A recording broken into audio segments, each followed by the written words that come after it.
주제별 설교도 좋지만 가능하면 성경 자체를 저희가 계속 가르치려고 합니다.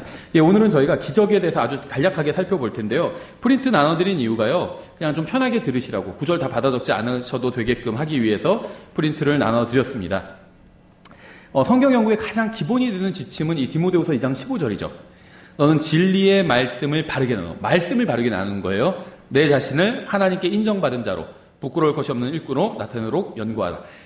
성경을 나눠야지. 나눈다는 건 뭐냐면요, 이건 어느 시대 누구에게 하시는 말씀인지 이걸 나누는 거예요. 어떤 부류의 사람들에게 하시는 말씀인지, 아내에게 하시는 말씀인지, 남편에게 하시는 말씀인지, 같은 시대에 같은 교회라도 내가 남편이냐 아내냐 아이냐 부모냐에 따라서 나에게 주시는 말씀이 다르잖아요. 그렇죠. 그래서 말씀을 나눠야 돼요. 누구에게 하시는 말씀인지, 어디에 적용될 말씀인지를 나눠야 된다는 겁니다. 그래서 진리의 말씀을 바르게 나눠야지 하나님께 인정받을 수 있다는 겁니다. 그렇죠. 만약 성경이 나눠지지 않는다면요, 이러한 명령 존재하지 않겠죠. 성경은 나눠집니다.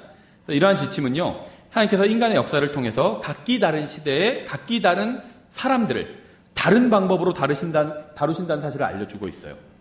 이거는 뭐 전혀 특이하거나 이상한 얘기가 아닙니다. 공통적으로 하시는 말씀이 있고요.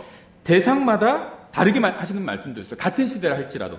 구약시대에 유대인들에게 하시는 말씀이 달랐죠. 또 이방인들에게 하시는 말씀이 서로 달랐습니다. 그리고 지금 이 시대에도요, 그리스도인들에게 하시는 말씀 공통적으로 있죠. 제가 방금 말씀드린 것처럼 그리스도인 중에서 아내에게 하시는 말씀이 있고, 남편에게 하시는 말씀이 있고요, 부모에게 하시는 말씀이 있고, 자녀들에게 하시는 말씀이 있어요. 다를 수밖에 없다는 겁니다. 당연한 얘기죠. 너무 상식적인 얘기입니다. 성경 역사의 모든 시대, 즉 율법을 주시기 이전이나 율법 시대나 오순절 이후 시대나, 그러니까 교회 시대나 심지어 환란 시대, 천년왕국 시대에도요, 하나님께서는 항상 믿음을 요구하고 계세요. 모든 시대에 공통적으로 요구하는 것은 하나님의 말씀에 대한 믿음인 겁니다. 그래서 각 시대를 향한 하나님의 계획은 다르지만 모든 시대에 동일하게 요구하시는 것은 믿음이에요. 일단 하나님 말씀을 믿어야 그 다음에 이 말씀 중에서 나에게 하시는 말씀이 무엇인지 분별을 하고 내가 그것에 또 순종할 거 아니에요. 히브리서 11장 6절에 잘 나와 있죠. 그러나 믿음이 없이는 하나님을 기쁘게 하지 못하나니. 바꿔 말하면요, 내가 믿음으로 하지 않은 일로는 하나님께 기쁨을 드리지 못한다는 겁니다. 같은 헌금을 해도요, 내가 믿음으로 안 해요. 아까운데 그냥 그러면 그건 하나님을 기쁘시게 할 수는 없다는 거예요. 같이 복음을 전해도 똑같이 믿음으로 해야 된다는 거죠. 하나님 말씀에 내가 순종해서 말씀의 씨를 뿌리고 이렇게 하면 성령님께서 그 말씀을 통해서 역사하실 거란 걸 믿고 그렇게 하는 거죠. 그럼 하나님을 기쁘게 드릴 수 있다는 겁니다. 하나님의 상급은요, 행위로 드러나는 믿음으로 주님을 기쁘시게 해드리는 사람들에게 약속되어 있어요. 믿음을 그냥 갖고 있는 사람들에게 상급이 약속된 게 아니라요, 내가 믿음을 행위로 드러내야 됩니다. 그럼 하나님께서 상급을 주시겠다는 거죠. 그래서 바르게 나누어 하나님의 말씀을 연구한다는 것은요, 주님께서 각 시대마다 인류를 특정한 방법으로 다루시는 것을 이제 주의를 기울여서 조심히 연구하는 걸 의미합니다. 성경은 모두 하나님의 말씀입니다. 하나님의 모든 말씀은 우리의 유익과 위로와 교훈을 위한 거죠. 그런데 성경의 특정한 가르침이 모든 시대의 모든 사람들에게 적용되는 것은 절대 아니라는 거죠. 고린도전서 10장 32절에서는요, 하나님께서 이 세상 사람들을 이제 세 가지 부류로 나눠보시는 말씀이 나오는데요. 유대인들에게나 이방인들에게나 하나님의 교회나 어떤 실족거리도 주지 말되, 이렇게 말씀하고 있어요. 유대인들에게도 잘 대해주고, 또 하나님의 교회, 그리스도인들 사이에서도 잘 대해주고, 이방인들, 이 세상 사람들에게도 실족거리 주지 말라, 잘 대해주라는 겁니다. 좋은 간증을 갖고 있으라는 거예요. 교회에선 잘 되는데 막 밖에 나가서 막 그러지 않은 사람들도 있어요. 그렇게 하지 말라는 겁니다. 라오디게아 교회 시대의 모든 잘못과 거짓 교리는요, 이 세 부류의 사람을 제대로 나눠서 분별하지 못하는 데서 생긴 결과입니다. 유대인들은 아브라함과 이삭과 야곱의 피를 이어받은 사람들이에요. 실제적인 혈통적인 유대인들을 말하는 겁니다. 율법은 오직 이들에게만 주어졌어요. 유대인 외에 다른 민족, 이방인들 아니면 교회에게 율법을 주신 적이 없습니다. 유대인들을 제외한 그 누구도 율법을 받은 적이 없어요. 오늘날 사람들이 성경을 제대로 알지 못하고요, 이단 교리에 미혹되는 건요, 성경 교사들이, 목사들이 성경을 제대로 가르치지 않았기 때문이죠. 많은 목사들이 성경을 가르치지 않고 그저 자신들의 설교 재료로 이용만 하고 있기 때문에 사람들이 성경을 배우지 못하는 거죠. 그러니까 자기가 하고 싶은 말을 성경을 갖고 써먹고 있다는 거죠, 성경을. 교회가 이 세상에 존재하는 목적이 이 세상의 문제를 해결하고 물리적인 왕국을 건설하는 것이라고 가르치는 사람들은요, 눈먼 안내자예요. 예수님께서는 지금은 내 왕국이 이 세상에 속하지 않았다고 분명히 말씀하고 있죠. 지금은 아니죠. 주님께서 재림하시면 그때는 주님의 왕국이 이 세상에 설 겁니다. 이 세상에는요, 주님의 왕국이 없어요. 주님의 나라가 없다는 겁니다. 저도 친구 맺기 돼 있는 분들 중에요, 이제 킹제임 성경 믿는 분들도 있고 그런데, 한국 분들 중에, 한국 형제님, 자매님들 중에 이상한 얘기 하시는 분들이 있어요. 우리나라는 뭐 명백히 주님께서 세우신 나라입니다. 이런 거 쓰는 사람도 있고요. 그럼 막 아멘 막 그런 댓글이 달리는데, 그건 하나님의 말씀에서 근거를 찾을 수 없죠. 좋은 얘기겠죠. 그랬으면 좋겠죠. 우리나라 주님께서 세우셨으면 좋겠지만 성경에는 그런 말 없습니다. 그렇죠. 주님의 나라는 지금은 여기에 속하지 않았다고 말씀하셨죠. 주님의 나라는, 왕국은 하늘에 있어요. 나중에 주님께서 그 왕국 갖고 오셔서 세우실 겁니다. 지금은 세우신 적이 없다는 거죠. 유대인들이 구해야 될 것은 유대인들이 구해야 될 것, 물리적인 왕국이죠. 그걸 자꾸 교회가 구하는 게 가르치는 사람들이 있어요. 국회의원들이 다 대통령, 국회의원, 국무위원들이 다 기독교인이 된다고 그래서 주님의 왕국이 서나요, 우리나라에? 전혀 아니죠. 나쁘진 않아요. 그렇죠. 국회의원들 다 기독교이면 우리가 나쁠 거 없죠, 하나도. 하지만 그렇다고 해서 주님의 왕국이 서는 건 아니라는 겁니다. 전혀 관계없는 일이에요. 그렇죠. 고린도전서 1장 22절에 유대인들은 표적을 요구하고 그리스인들은 지혜를 추구하나 우리는 십자가에 못 박히신 그리스도를 선포하니. 여기서도 세 종류의 사람들 나오죠. 유대인들, 표적을 요구하죠. 유대인들은 항상 표적을 요구합니다. 다른 말로 하면 기적이에요. 표적과 기적, 이적, 이렇게 성경에 세 가지 표현이 있는데요. 표적은 사인이죠. 기적은 미라클, 이적은 원더입니다. 영어로 들으면 더 쉬워요, 이야기가. 그렇죠. 기적은 초자연적인 일이죠. 표적은요, 그 초자연적인 일, 기적을 시도로 만든 겁니다. 이런 종류의 기적이 일어나면 그것은 하나님께서 어떤 일을 하시는 거다. 이렇게 기적의 의미 부여를 한 게 표적이에요. 이적은요, 놀라운 기적입니다. 아주 놀라운 기적이에요.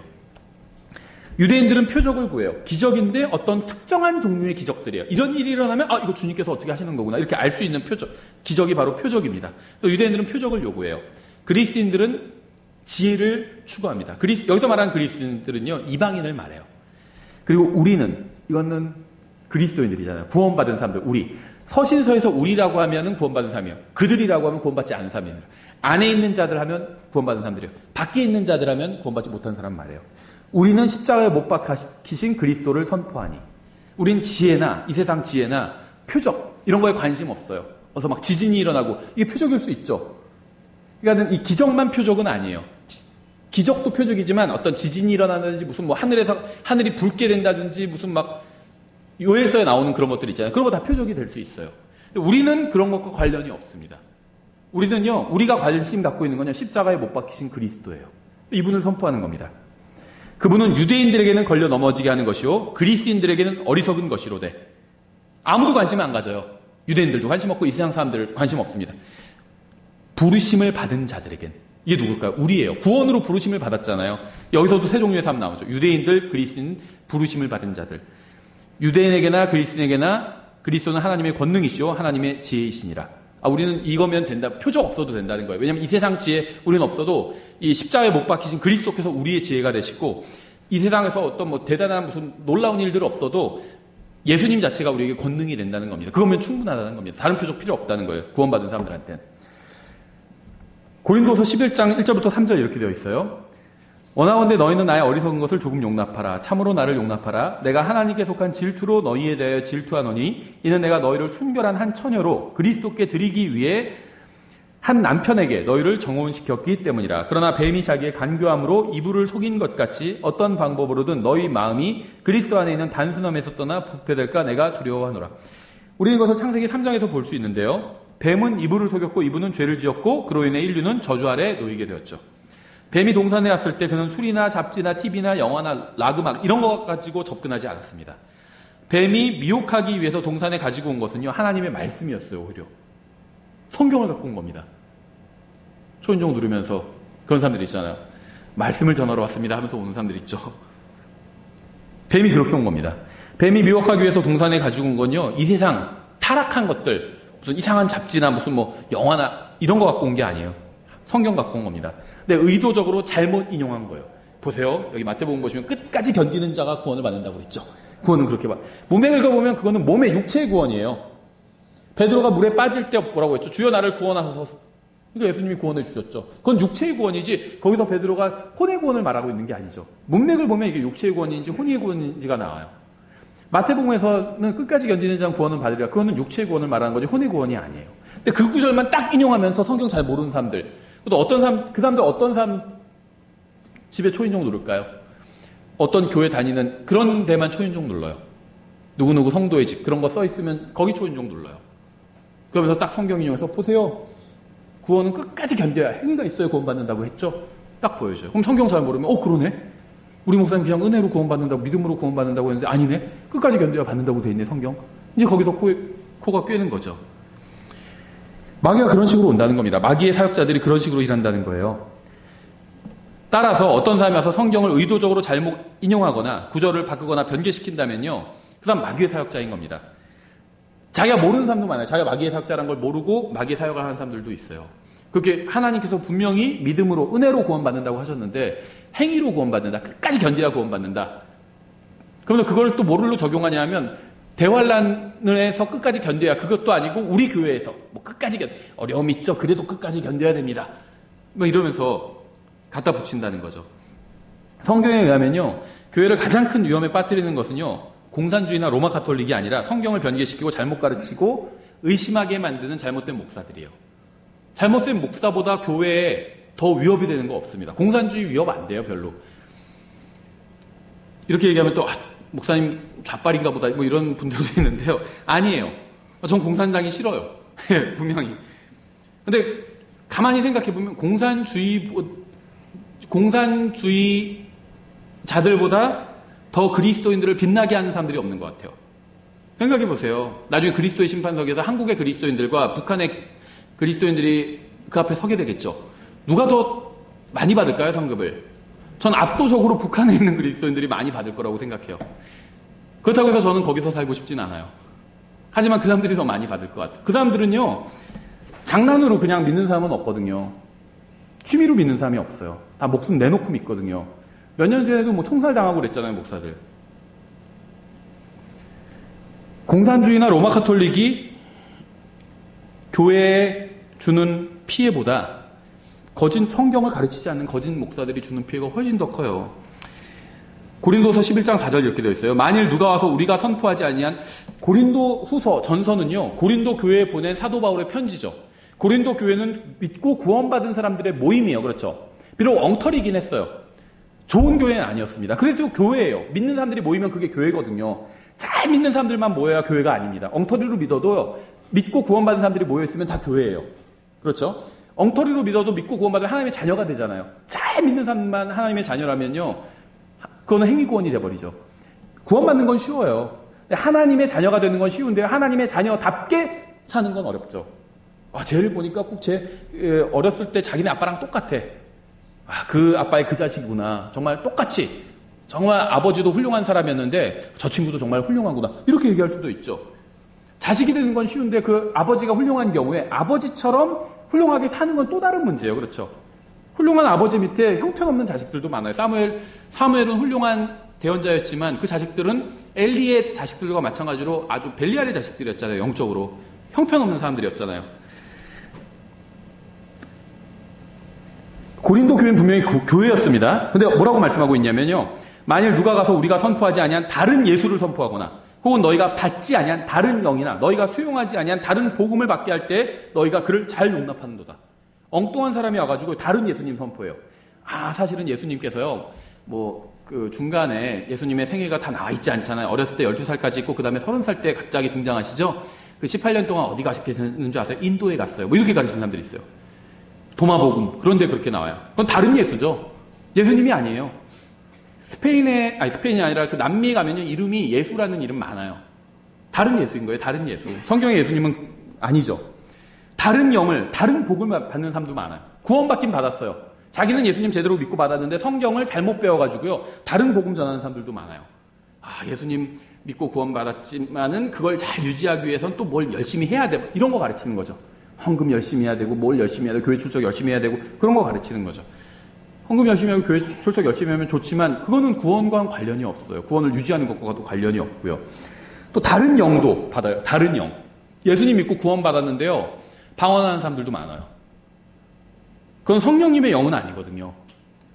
성령님께서 무슨 방언으로 달라다다다다 이렇게 기도하신다는 말씀은 성경에 없어요. 전에 우리가 봤었지만 성령님은 항상 말할 수 없는 신음으로 기도하시거든요. 왜냐하면 대부분의 그리스도인들이 하나님의 뜻대로 살고 있지 못하고 있어요.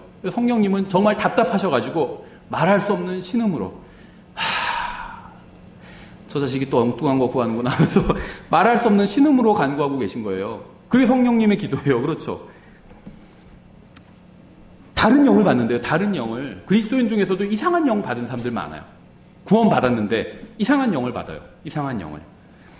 초대 교회 시대에도요. 다른 예수, 다른 복음, 다른 영을 전하는데 무차별적으로 그것도 가짜 교회가 아니라 진짜 교회가 그걸 받아들이는 교회들이 있었다는 겁니다. 받아들이는 사람들이 있었고 만약 어떤 설교자가 와서 구원받기 위해서는 선한 행위나 율법을 지키는 일이 필요하다고 주장한다면요. 그는 마귀의 사역자인 거예요. 다른 복음 전하고 있는 겁니다. 만약 예수 그리스도가 죽으심으로 단번에 속죄하신 것이 아니라 다시 죽으시는 일이 매주 반복돼야 된다. 그게 미사예요. 예수님이 다시 죽으셔야 된다는 겁니다. 그게 필요하다 이렇게 가르친다면요. 그 사람 마귀의 사역자인 겁니다. 왜 예수님이 다시 죽어야 돼요? 예수님은 한 번 죽으신 걸로 영원히 우리의 죄값을 다 치르셨는데 마귀의 교리인 겁니다. 다시 예수님을 죽여야 된다. 다른 영에 대한 건 어떨까요? 예수 그리스도를 영접하지 않은 사람은요. 성령님을 영접하지 않은 겁니다. 예수님을 영접한 건 성령님을 영접한 거예요. 근데 은사주의자들이요. 저는 은사주의자들 다 구원받지 못했다 이런 말은 아니에요. 구원받은 은사주의자들 봤습니다. 구원받지 못한 사람들도 많아요. 아예 복음이 뭔지도 모르는 사람들도 많아요. 그 사람들 중에 은사주의 교리 중에 어떤 게 있냐면요. 예수님을 영접하는 것과 성령님을 영접하는 걸 분리합니다. 근데 같은 거예요. 예수님 영접한 게 성령님 영접한 거예요. 예수님이 우리 몸 안으로 들어올 수가 없잖아요. 예수님이 지금 육체로 계시기 때문에. 그래서 예수님의 영이 들어오시는 거거든요. 이 육체 안에는요. 다른 육체가 들어올 수가 없어요. 육체 안에는 다른 영은 들어올 수 있거든요. 성령님이 들어오실 수 있는 겁니다. 예수님의 영이 성령님 들어오시면 예수님이 들어가신 거예요. 그렇죠. 다른 영, 마귀의 영도 들어갈 수가 있죠.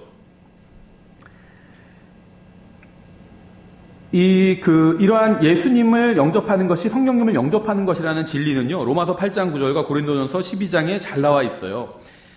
따라서 어떤 설교자가 와서 사람이 구원받은 이후에 성령을 받기 위해서는 무엇인가 해야 한다고 가르친다면 그는 성령님이 아닌 다른 영에 대해서 말하고 있는 것이고요. 마귀의 사역자인 겁니다. 예수님을 영접한 사람은요. 난 성령님 영접한 적이 없는데 그래도요. 예수님 영접했으면 성령님 영접한 거예요. 근데 다른 영을 또 영접해야 돼. 또 다시 성령님을 영접해야 된다. 성령님을 만나세요. 막 이런 책들 유행했죠. 예전에 90년대 유행했었어요. 기독교에서 성령님을 만나세요. 그런 책들. 그런데 그런 거는 다 은사주의 책들이에요. 잘못된 그 책들입니다. 고린도전서 제가 좀 읽어보면요. 그러나 너희 안에 하나님의 영께서 거하시면 너희가 육신 안에 있지 아니하고 성령 안에 있나니. 그러니까 성령님께서 내 안에 들어오시면 내가 성령님 안에 또 동시에 들어가게 되는 거죠. 그 얘기예요. 성령 안에 있나니 이제 어떤 사람에게 그리스도의 영이 없으면 그는 그분의 사람이 아니니라. 예수님을 영접하면요. 그리스도의 영이신 성령께서 오신 겁니다. 성령께서 오시지 않았으면 그 사람은 아예 그리스도인도 아닌 거예요. 구원받지도 않은 겁니다. 몸은 하나이며 많은 지체를 가지고 있고 그 한 몸에 모든 지체가 많아도 한 몸인 것 같이 그리스도도 그러하시니라. 우리가 유대인이나 이방인이나 매인자나 자유로운 자나 모두 한 성령에 의해 한 침례를 받아 한 몸 안으로 들어왔으며 물침례가 아니에요. 이거는 저희가 이제 주려고 하는 물침례가 아닙니다. 이건 성령 침례 말하는 거예요. 이 신약 성경에 보면요. 침례라고 할 때 저도 다 세보진 않아서 모르겠는데요. 한 70% 이상 80%는 성령 침례 말하는 거예요. 그리고 한 20%, 30%가 물침례 말하는 겁니다. 30%도 안 될 것 같아요. 10%나 20%가 물침례고요. 80% 이상이 성령 침례 말하는 거예요. 그런데 사람을 구원할 수 있는 침례는 성령 침례거든요. 물침례는 모형이에요. 항상 이렇게 생각하시면 돼요. 사람이 하는 일에 능력이 없다고 생각하시면 됩니다. 침례 사람이 주죠. 물침례. 여기 능력 없어요. 성령님이 침례 주시죠. 이건 능력이 있습니다. 안수 사람이 안수하죠. 이거 능력 없어요. 성령님께서 누군가 안수하시죠. 그럼 그게 능력이 있는 겁니다. 항상 성령님께서 하시는 게 능력이 있는 거고요. 사람은요. 그럼 사람은 왜 하냐? 능력도 없는데 인정하는 거예요. 우리가 누군가에 안수하는 건요. 하나님께서 이 사람에게 안수하셨다. 우리가 지켜보니까 그거를 인정하는 겁니다. 우리도 인정합니다. 우리가 누군가에 침례 주는 건요. 하나님께서 이 사람을 성령 침례로 담가주셨다. 그래서 우리가 인정하는 겁니다. 그래서 우리도 공개적으로 그렇게 한다. 인정하는 겁니다. 사람이 하는 일은 능력 없어요, 항상. 하나님께서 하시는 일에 항상 능력이 있는 겁니다. 우리가 하는 일도 마찬가지고 우리만 한다면 능력 없고요. 아무런 의미도 없어요. 하나님께서 함께 해주셔야 능력이 있고 의미가 있는 겁니다. 그런데 하나님께서 언제 함께 해주시느냐? 하나님의 말씀대로 할 때만 함께 해주시는 거예요. 우리가 우리 생각대로 하면요, 하나님께서 딱 스탑하십니다. 안 하세요. 왜냐하면 하나님은 하나님의 말씀대로 하시는 분이거든요. 그래서 예측 가능하신 분이에요. 쟤는 어디로 튈지 몰라. 그러면은 같이 뭘 일을 할 수가 없잖아요. 같이 하다가 갑자기 화내거나 막 어디로 튈지 모르면. 근데 하나님은 그런 분이 아니거든요. 예측이 가능한 분이에요. 하나님 말씀 뜻대로만 하면요, 하나님께서 그대로 일하시는 분입니다. 우리가 하나님 말씀대로 안 하면 딱 스탑하시는 분이에요. 예측이 가능해요, 하나님은. 그 다음 이어지는 부분에 그러한 11장 13절에 그러한 자들은 거짓 사도요 속이는 일꾼이며 자기를 그리스도의 사도로 가장하는 자들이니라. 그것은 결코 놀랄 일이 아니니 사탄도 자기를 빛의 천사로 가장하느니라. 몰몬교의 창시자가 요셉 스미스죠. 요셉 스미스가 몰몬경을 쓸 때 물론 이제 실제로는 소설 썼는데요. 뭐라고 얘기했냐면 실제로는 자기가 그냥 소설 썼어요. 소설로 썼는데 그게 히트를 친 거예요. 종교가 돼버렸어요. 그런데 처음에 나중에 히트치가 뭐라고 했냐면요. 자기가 이 몰몬경을 빛나는 천사로부터 받았다 이렇게 얘기합니다. 빛의 천사. 근데 빛의 천사가 누군지 여기 나와 있죠. 빛의 천사는 하나뿐이 없어요. 성경에. 여기 나온 그 천사예요. 사탄도 자기를 빛의 천사로 가장하느니라. 사탄한테 받은 거예요, 몰몬경을. 그러므로 그의 사역자들 또한 의의 사역자로 가장한다 하여도 그것은 결코 큰일이 아니라 그들의 마지막은 그들의 행위대로 되리라. 구원은 믿음으로 받지만요, 심판은 행위대로 임하는 겁니다. 그래서 아무도 뭐라고 못해요. 내가 예수님을 안 믿었다고 해서 날 지옥에 가는 거 너무합니다. 아니, 네 행위대로 보내는 거야. 하나님께서는 그러실 거예요. 그러면서 그 사람이 행한 잘못된 것들을 딱 CCTV 딱 다 재생해서 보여주실 거예요. 아무도 할 말이 없겠죠. 우리는 이 경고의 말씀 기억해야 됩니다. 교회는 의로운 사람처럼 보이는 사역자들에 대해서 주의하라는 경고를 받았죠. 고린도서 12장 11절에 내가 자랑함으로 어리석은 자가 되었거니와 너희가 억지로 나를 시켰느니라. 내가 너희에게서 칭찬을 받아야 마땅하노니 내가 아무것도 아닐지라도 무슨 일에서나 가장 으뜸 가는 사도들보다 결코 뒤지지 아니하노라.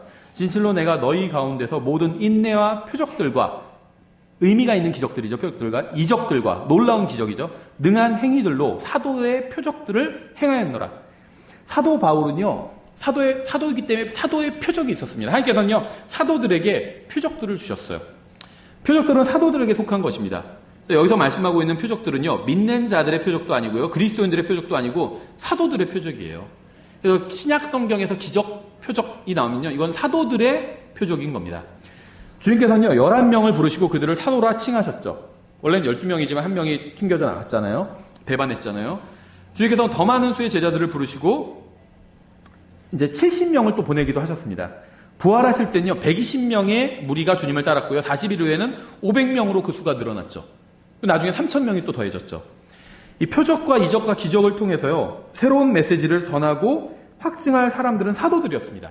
많은 제자들이 더해졌는데 이 사람들에게 말씀을 전하고 가르칠 사람, 그 일을 가르치는 일에 위임받은 사람들은 사도들이었죠, 처음에. 그 사도들이 또 제자들을 길러낸 거죠. 그런데요, 이 사도들이 전하는 신약 성경의 진리가, 이게 정말 진리라는 걸 어떻게 알까요? 신약 성경은 이제 구약 성경의 말씀과 일치하죠.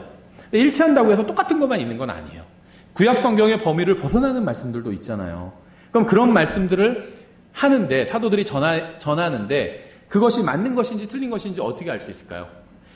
그것이 맞는 것이라는 사인을 주신 거죠. 그게 바로 표적이라는 겁니다. 그렇죠?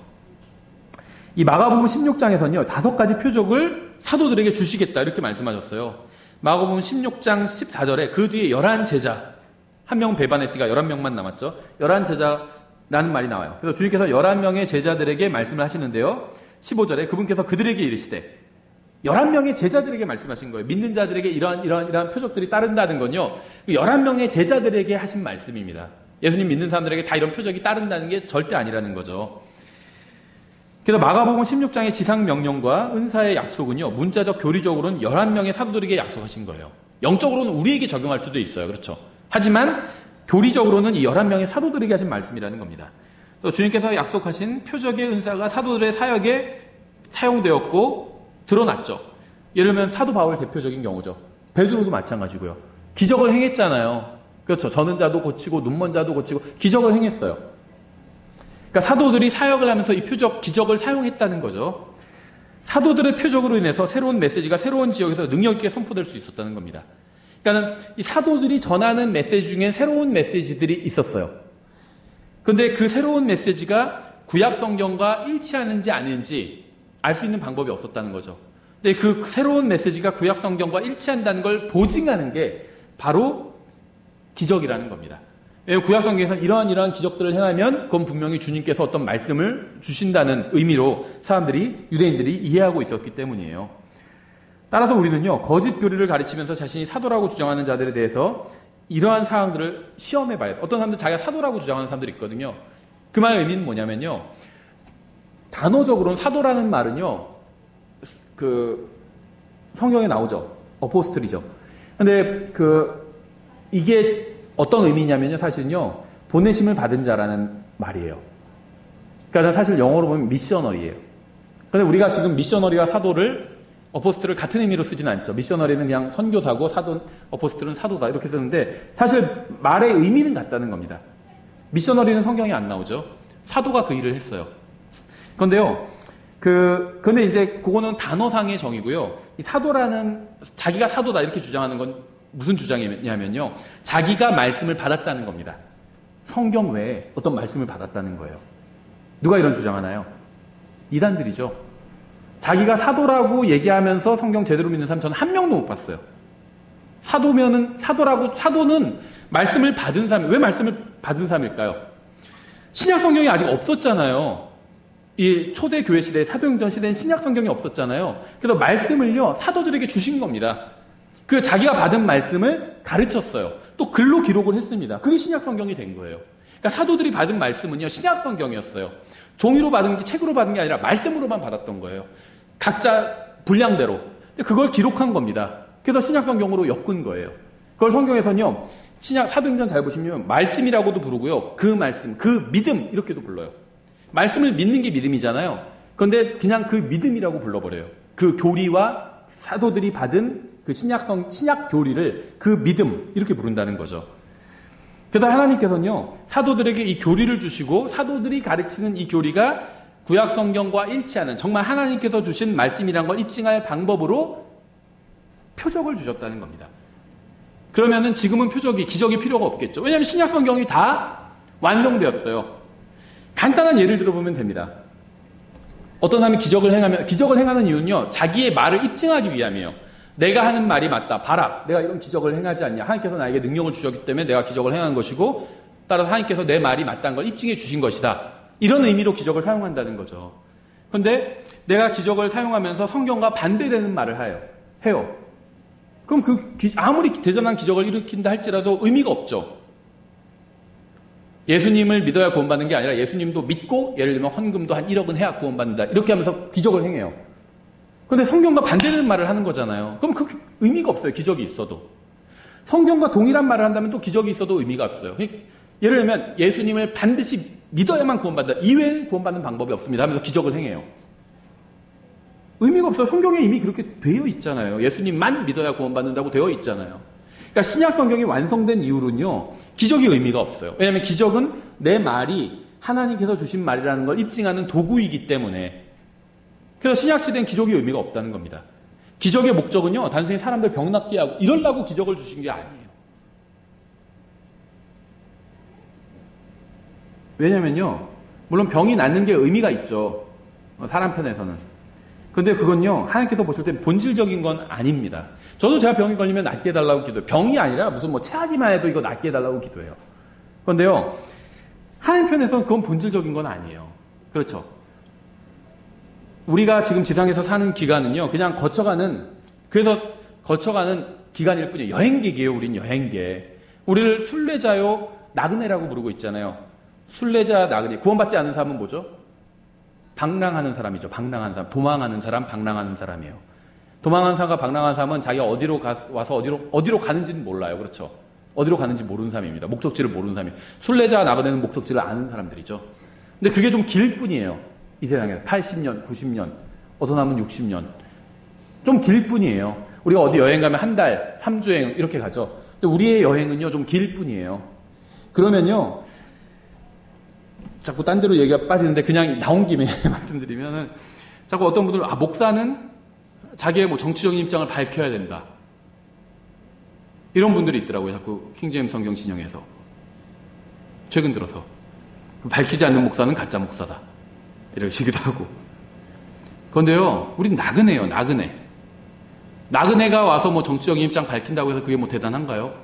우리나라에 와서 외국인들 와가지고 여행 왔는데 온 지 얼마 됐어요? 그러니까 2주 됐어요. 그 다음에 뭐 정치적인 입장 밝힌다고 해서 그게 뭐가 의미가 있을까요? 나그네요, 우리는 나그네. 여기는 우리 고향이 아니에요. 우리 본국이 아니에요. 우린 본국은 따로 있어요. 그렇죠? 그러니까 너무 그런 거에 목맬 필요 없다는 겁니다. 어쨌든지 간에 하나님께서는 사도들에게만 기적을 주셨다는 겁니다. 말씀을 입증하게 하기. 신약 성경이 없는 상태에서 자기가 지금 전하는 설교가 신약 성경의 이 교리와 일치한다는 걸 입증하기 위해서 기적을 행하게 하셨다는 거죠. 지금은 기적이 없어도 돼요. 왜냐하면요, 제가 하는 말이, 제가 지금 설교하는 게 신약 성경과 일치하느냐 아니냐를 우리가 확인해 볼 수 있어요. 신약 성경을 우린 가지고 있잖아요. 오늘 설교 들은 걸 나중에 성경 쭉 읽어보시면서 확인해 볼 수가 있다는 겁니다. 이훈이 형제님 저렇게 설교했는데 나 지금 성경 보니까 반대되는 말들이 있네, 여기에는. 그럼 제가 잘못된 겁니다. 잘못 설교한 거예요. 그렇죠. 우린 성경으로 확인해 볼 수가 있어요. 근데 사도들이 살던 시대에 확인할 성경이 없었다는 거예요. 신약 성경이. 그래서 기적으로 확인을 하게 그 일을 하셨다는 겁니다. 그래서 만일 어떤 사람이 자기가 사도라고 주장한다면요, 5가지 표적을 모두 행할 수 있어야 돼요. 마가복음 16장에 나온. 어떤 사람들이 자신이 사도라고 주장한다면 그가 5가지 표적을 모두 행하면서 또한 표적을 행할 때 성경에 나온 대로 행하는가 봐야 돼요. 성경에서 사도들의 신유의 능력으로 병자를 고칠 때 병자는 즉시 나았어요. 즉시 나았어요. 근데 지금 은사주의자들하는 건 즉시 낫지 않잖아요. 그렇죠? 은사를 발휘해서 병을 고친다면요, 병은 즉시 나야 돼요. 성경에서 나온 이 신유는 항상 즉시 나았어요. 즉시 나았습니다. 만약 어떤 사람이요, 자신이 사도라고 주장하면서 표적을 행한다면요, 그가 표적을 행하면서 진리를 확증하는지 봐야 됩니다. 기적만 행하는 건 의미가 없어요. 기적을 행하고 그 다음에는 하나님께서 은혜를 베풀어 주셨으니까 성의를 보이십시오. 돈 내라는 거죠. 그건 진리를 확증하는 게 아니에요. 사도들 중에 누가 그렇게 했어요? 그렇죠. 은과 금은 나에게 없으니까 예수님의 능력으로 내가 너를 고쳐주겠다 이렇게 했죠. 그리고 나서는 네가 갖고 있는 은과 금을 내놔라 이렇게 얘기하지 않았다는 거죠. 지금 그런 식으로 해버리고 있어요. 그건 잘못된 거죠. 기적을 행하고 나서 말씀을 선포했습니다. 그 목적이요, 기적이 아니라 목적은 말씀이에요. 기적은 도구에 불과하다는 겁니다. 도구에 불과해요. 그래서 신약 성경에 나온 이 기적 행하는 장면을 보면요, 기적 행하고 항상 진리를 선포했어요. 그 진리를 선포하기 위해서 기적을 행한 거예요. 기적 행하고 돈 벌기 위해서, 아니면 우리 교회 성도들 늘리기 위해서 한 게 아니었다는 겁니다. 어떤 사람이 말한 것과요, 기록된 성경이 일치하지 않으면요, 항상 기록된 성경이 우선시돼야 됩니다. 그 사람이 기적을 행한다 할지라도 그거는 그 사람이 성경과 반대되는 말을 하는데, 예수님을 믿지 않아도 구원받을 방법이 있기는 있습니다, 이런 얘기를 하면서 기적을 행해요. 그럼 그 사람은요, 아까 제가 앞에서 말씀드린 것처럼 마귀의 사역자라는 거예요. 마귀가 기적을 행하게 도와준 겁니다. 하나님께서 도와주신 것이 아니라. 베드로후서 1장 16절부터 21절 이렇게 되어 있죠. 우리가 너에게 우리 주 예수 그리스도의 권능과 오심을 알려줄 때 교묘히 꾸며낸 이야기들을 따르지 아니하였고 우리는 그분의 위엄을 눈으로 본 자들이니라.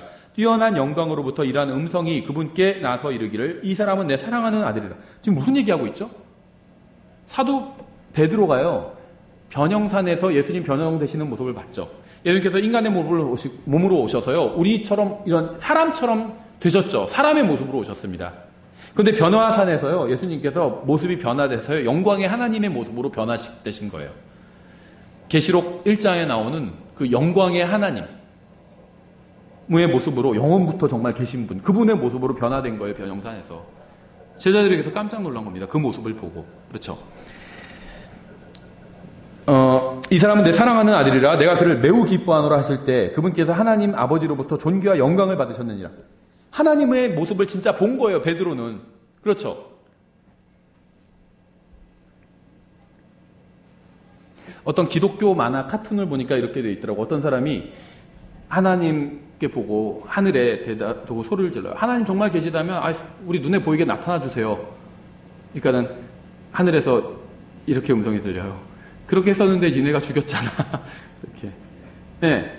하나님께서 인간의 몸으로 나타나신 겁니다. 그렇죠? 하실 때 그분께서 하나님 아버지로부터 존귀와 영광을 받으셨느니라. 하늘로부터 나온 이 음성은 우리가 그분과 함께 거룩한 산에 있을 때 들은 것이라. 변화산에서 예수님이 하나님의 모습으로 변화되는 걸 보셨죠. 봤죠, 제자들이. 3명의 제자가 봤죠. 예수님의 원래의 모습을 보신 거예요. 본 거예요, 제자들이. 하나님의 모습을 봤죠. 그리고 음성도 들었어요. 아버지의 음성도 들었죠. 이 경험을 얘기하는 겁니다. 엄청난 경험을 했어요. 그렇죠? 또 우리에게는 더 확실한 대언의 말씀도 있으니. 근데 그거보다 기록된 하나님의 말씀이 더 확실하다는 거예요. 날이 새어 샛별이 너희 마음속에 떠오를 때까지. 이거는 이제 휴거를 말합니다. 보통 해가 떠오르는 거는 성경에서 해가 떠오르는 건 재림이고요. 샛별이 마음속에 떠오르는 건 휴거를 의미해요. 너희가 어두운 곳에서 비치는 빛을 대하듯 이 말씀에 주의를 기울이는 것이 잘하는 것이니라. 먼저 이것을 알라. 성경 기록의 대언 중 어떤 것도 사적인 해석에서 나지 아니하나니 자기 마음대로 해석하지 말라는 거죠. 대언은 옛적에 사람의 뜻으로 말미암아 나오지 아니하였고 오직 하나님의 거룩한 사람들은 성령님께서 움직이시는 대로 말하였느니라. 만약 어떤 사람이 자신이 사도라고 주장하면서 표적을 행하는데 그 대상이 유대인이 아니라면 그는 거짓 교리를 전하는 겁니다. 그러니까 기적을 행할 때는요, 성경에 나온 그 사도들의 표적으로서의 기적은요, 완벽했어요, 항상. 누굴 고치면 완전히 나았습니다. 지금은 좀 괜찮아졌는데 집에 가다 보니까 다시 재발되고 이런 게 아니라는 거죠. 완전히 나았다는 거예요. 돈을 요구한 적은 한 번도 없어요. 성의를 보이십시오, 믿음을 보이십시오, 막 이런 주장을 한 적이 없다는 겁니다. 그렇죠? 예약해야 되고, 무슨 예약금 걸어야 되고, 그러지 않았다는 거죠. 그리고 항상 이 표적은요, 유대인들과 관련이 있었다는 겁니다. 시간이 많지 않으니까 요약해서 딱 한 말씀만 드리면요. 표적은 성경에 나온 기적, 표적은요, 항상 유대인들과 관련이 있었어요. 행하는 사람이 유대인이었던지, 아니면 행하는 사람은 이방인이었지만, 예를 들면, 이방인이 행한 경우는 거의 없지만, 듣는 청중이 유대인이었다든지, 아니면 유대인들이 지켜보고 있었다든지, 이럴 때만 표적을 행했다는 겁니다. 왜 그럴까요? 이 표적은요, 이방인들에게 허락된 게 아니에요. 이방인들에게는요, 하나님께서 믿음을 요구하셨어요. 물론 유대인들에게도 믿음을 요구하시죠. 근데 유대인들은요, 표적과 함께, 이스라엘은 표적과 함께 시작된 국가입니다. 그러니까 약속된 기적이 표적이라고 그랬죠. 이 표적과 함께 시작된 민족이에요. 그래서 유대인들은요, 항상 표적을 찾았습니다. 표적을 찾았어요. 그리고 하나님께서도 어떤 특정한 표적은 허락해 주셨습니다. 그래서 악하고 음란한 세대가 표적을 요구한다고 예수님께서 말씀하셨잖아요. 그렇지만 어떤 표적은 허락됐다고 그랬죠? 대언자 요나의 표적. 예수님께서 다시 부활하시는 거죠. 3일 만에. 그건 허락해 주신다고 한 거죠. 표적이 허락된 게 있었다는 거예요. 아주 제한적으로 표적을 허락해 주셨다는 겁니다. 그 외에 이방인들에겐 표적이 허락된 적이 없어요. 그래서 막 기적을 행하죠. 방언을 말하고 이런 것들은요. 신약교회, 이방인 신약교회, 그리스도인들 우리와 관련이 전혀 없는 겁니다. 전혀 없는 거예요. 우리가 앞에도 봤지만 방언, 성경에 나온 방언은 항상 언어였죠. 그 나라 말을 못하다가 어떤 외국어를 갑자기 하게 되는 것, 이건 기적이죠. 기적이에요. 그것도 항상 유대인과 관련이 있었다는 거예요. 듣는 사람이 유대인이든지 그걸 하는 사람이 유대인이었다든지 그랬다는 겁니다. 그렇죠? 예를 들면 사도행전 10장에서 그 고넬료 가족이 방언을 막 했죠. 그 사람들은 이방인이었죠. 이탈리아 사람들이었고. 그런데 그거를 듣는 베드로는 유대인이었잖아요. 그러니까 딱 사인을 보고 안 거예요. 베드로는요, 구원이 유대인들에게만 허락된 줄 알았어요. 그런데 이방인들도 방언을 해요. 그걸 듣고는 구원이 유대인만 아니라 이방인에게도 허락된 거구나. 이걸 알 수 있었다는, 베드로에게 주시는 사인이었다는 겁니다. 표적은 사인이에요. 사인. 베드로에게 주시는 사인이었다는 거예요. 그래서 표적은요, 항상 유대인들과 관련이 있어요. 이방인들끼리 있으면요, 이거 관련이 없어요. 이방인들은 철저히 십자가에 못 박히신 그리스도. 이게 중심이 돼야 된다는 겁니다. 예수님을 전하고 예수님을 가르치는 거예요. 십자가에 못 박히신 그리스도. 왜 못 박히셨나요? 우리를 구원하시기 위해서 우리 죄값을 갚기 위해서 십자가에 못 박히셨잖아요. 그걸로 끝인가요? 그걸로 끝이 아니죠. 우리도 우리의 죄를 대신해서 예수님께서 죄값을 다 갚아주셨지만 우리도 그 십자가에 동참해야 되죠. 그래서 주님을 위해서 우리 자신을 죽인 것으로 여겨야 되죠. 그리고 우리를 다 주님께 내어드려야 되죠. 우리가 실제로 십자가에 못 박히진 않지만 십자가에 못 박힌 것처럼 그걸 믿고 살아야 되는 거죠. 관련이 있어요. 우리와 그리스도인의 구원과 구원 이후의 삶과 관련이 있어요. 이 십자가는. 그래서 교회는요, 그걸 가르치는데요. 기적을 행하거나 막 어디에 정치에 가담하거나 이런 데가 아니라는 거죠. 개인적으로 누가 가담할 수는 있어요. 어떤 정당에 가입하고요. 개인적으로 뭐 어디 집회 나갈 수도 있겠죠. 좀 그걸 뭐라고 하고 싶지 않아요. 근데 교회적으로 그럴 필요는 없다는 거죠. 우리의 사명은 따로 있다는 거죠. 아무리 좋은 일이라 할지라도요, 개인적으로 할 수 있는 일이 꼭 개인적으로는 허용되지만 교회가 할 필요는 없는 일이 있다는 겁니다. 그렇죠? 여러분, 자선사업 같은 게 그래요. 자선사업 나쁜 일이 아니죠. 어떤 분들은요, 농립진흥회에서 자선사업 막 욕하는 분들이 있어요. 왜 그런 일을 하냐, 그 돈으로 뭐 선교를 하고 무슨 성경을 찍고 그러지. 그런데요, 그건 자선사업은 욕먹을 일이 아니에요. 그 아들 갖다 데려다 키우고요, 굶주리는 사람들 갖다 밥 주고요, 그게 왜 욕먹을 일이에요? 훌륭한 일입니다. 개인이 할 수 있어요, 충분히. 개인이 자선사업을 자기가 또 할 수도 있고, 비난받을 일이 아니에요. 그건 훌륭한 일이라고 생각해요, 저는. 근데 교회가 할 일은 아니라는 거죠. 교회가 다 걷어서 막 배고픈 사람 먹이고 그런 일만 나쁜 일은 아니지만 그게 교회의 사명은 아니라는 겁니다. 교회는요, 하나님 말씀을 전하고요, 그게 교회가 할 일이에요. 복음 전하고요. 배고픈 사람들에게 밥을 주는 건요, 사회에서 자선사업 하는 사람들과 그 다음에 국가가 할 일이에요. 국가가 또 완벽히 다 할 수는 없죠. 교회가 할 일은 선한 일이지만, 배고픈 사람들에게 밥을 주는 건 선한 일이, 병든 사람을 고쳐주는 것도 선한 일이죠. 교회가 할 일은 아니에요. 다른 단체, 교회의 다른 단체, 국가나 아니면 다른 기관에서, 사회에서 할 일이고, 교회가 할 일은 복음을 전하는 겁니다. 우리는 돈 모아서요, 그걸로 전도지 만들고요, 전도책자 만들고요, 그래서 사람들에게 나눠주고요. 그게 우리가 할 일이에요. 그렇죠. 정치도 마찬가지입니다. 지금 뭐 정치 막 걱정하시는 분들이 이러다 뭐 우리나라 어떻게 되나, 좋은 걱정일 수도 있어, 어떤 의미에선. 근데 그거는요, 개인은 할 수 있다고 봐요. 자선사업 개인이 하면 상관없는 것처럼. 교회가 할 일은 아니라는 거죠. 예. 우리는, 교회가 할 일은 예수님의 복음 전하는 거예요. 이 십자가의 진리, 복음 플러스 그리스도인의 삶이잖아요. 이걸 전하는 겁니다. 교회가 할 일은. 하나님 말씀을 전하는 거지, 아무리 좋은 일이라 할지라도 우리가 딴 데 한두 팔아서는 안 되겠죠. 좀 할 분량이 남았는데 이거 다음 시간에 이어서 해야 되겠네요. 그래서 요약하면요, 이 기적은요, 이방인들과는 관련이 없는 일이라는 겁니다. 유대인들과만 관련이 있어요. 여기에 미혹되면 안 됩니다. 와, 어디서 뭐 기적을 행했다. 그러니까 기적을 행했다는 건 뭐가 들어가냐면요, 병 고침, 방언하는 것, 뭐 이런 것들 다 포함되는 겁니다. 이런 건요, 교회와 관련이 없어요. 그렇죠. 예, 그래서 저희가 이거 다음 시간에 이어서 한 번 더 다뤄야 되겠네요. 기도하고 마치겠습니다. 하나님 아버지, 저희들에게 변치 않고 영원히 서 있는 주님의 말씀을 주셔서 감사드립니다. 하지만 저희가 너무나도 어리석게도 주님의 말씀대로 살지 못했던 날들이 너무나도 많이 있습니다. 정말 이제는 과거를 모두 뒤에 내려놓고 정말 앞으로, 내일부터, 오늘부터, 지금 당장부터 주님의 말씀대로 살 수 있도록 주님 도와주시기 원합니다. 저희가 이 세상에서도 항상 주님과 동행하고 항상 깨어서 정말 주님의 말씀대로 살고 주님의 말씀을 또 증언하는 정말 주님의 자녀들이 될 수 있도록 도와주시기 원합니다. 예수님의 이름으로 기도드렸습니다. 아멘.